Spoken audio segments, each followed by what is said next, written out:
আসসালামু আলাইকুম, welcome back to my channel. আজকে আমি আপনাদের সাথে চাইনিজ রেস্টুরেন্ট স্টাইলের অথেন্টিক চিকেন ফ্রাইটা শেয়ার করব। এটা খুবই মজাদার এবং টেস্টি একটা চিকেন ফ্রাই। এটা তৈরি করার জন্য আমি 600 গ্রাম চিকেন নিয়েছি।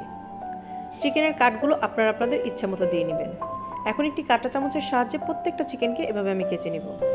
কাঁচা হয়ে গেলে এগুলোকে আমি ম্যারিনেট করব। ম্যারিনেট করার জন্য 1.5 চা চামচ আদা রসুনের পেস্ট, 1.5 চা চামচ লাল মরিচের গুঁড়া।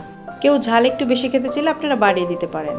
1/2 চা চামচ জিরা গুঁড়া, 1/2 চা চামচ কালো গোলমরিচের গুঁড়া, 1/2 চা চামচ লবণ। লবণটা অবশ্যই বুঝে দিতে হবে, কারণ এখানে আমি সয়া সস ব্যবহার করছি। 1.5 টেবিল চামচ সয়া সস ও 1/2 টেবিল চামচ ভিনেগার। 1 টেবিল চামচ টমেটো সস দিয়ে দিলাম। আপনারা চাইলে টমেটো কেচাপ এখানে ব্যবহার করতে পারেন। 1/2 table spoon soya sauce, light soya সসটা আমি এখানে ব্যবহার করছি। এখন সকল উপকরণকে আমি ভালো মতো মাখিয়ে নেব। এই চিকেনে ঝালের পরিমাণটা একটু বেশি হয়, তাহলেই চিকেনটা খেতে অনেক বেশি টেস্টি হয়। এখন এটাকে আমি ভালো মতো মাখিয়ে 30 মিনিটের জন্য রেখে দেব। যারা আমার চ্যানেলে নতুন তারা সাবস্ক্রাইব করে আমার পাশে থাকবেন, আর যারা এখন পর্যন্ত সাবস্ক্রাইব করে দিয়েছেন তাদেরকে অসংখ্য ধন্যবাদ। 30 মিনিটের জন্য এটাকে আমি এখন সাইডে রেখে দেব। ফিরে এলাম 30 মিনিট পর। এখন আমি এটার দ্বিতীয় কোটিংটা করব। কোটিংটা করার জন্য 1/4 কাপ ময়দা এবং 1/4 কাপ কর্নফ্লাওয়ার এখানে দিয়ে দিব। অবশ্যই ময়দা থেকে কর্নফ্লাওয়ারটা আপনারা বেশি দিতে পারেন, তবে ময়দাটা এখানে খুব বেশি দিবেন না। বাইন্ডিংয়ের জন্য একটা ডিম দিয়ে দিলাম। 600 গ্রাম চিকেনের জন্য একটা ডিমই যথেষ্ট, এতেই আপনাদের সুন্দর মতো ম্যারিনেট হয়ে যাবে।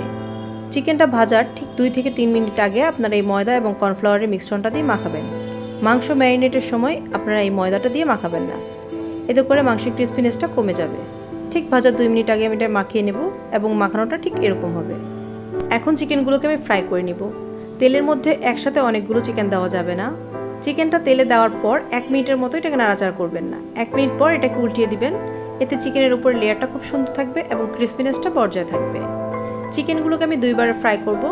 প্রথমে 4 মিনিট ফ্রাইয়ের পর এগুলোকে আমি তুলে নিব। যখনই হালকা ব্রাউন একটা কালার চলে আসবে, এ পর্যায়ে আমি চিকেনগুলোকে তুলে নিব। এভাবে সবগুলো চিকেন আমি ফ্রাই করে তুলে নিয়েছি। চিকেনগুলো 4 থেকে 5 মিনিট ঠান্ডা করে আবারও দ্বিতীয়বার ভাজার জন্য দিয়ে দিলাম। এ পর্যায়ে চুলার আঁচটা মিডিয়ামে রাখতে হবে। আরও 4 থেকে 5 মিনিট ফ্রাই করার পর এগুলোকে আমি তুলে নিব। হাই হিটে ভাজা যাবে না, তাহলে চিকেনটা পুড়ে যাওয়ার সম্ভাবনা থাকে। দেখতেই পাচ্ছেন কালারটা কতটা সুন্দর এসেছে।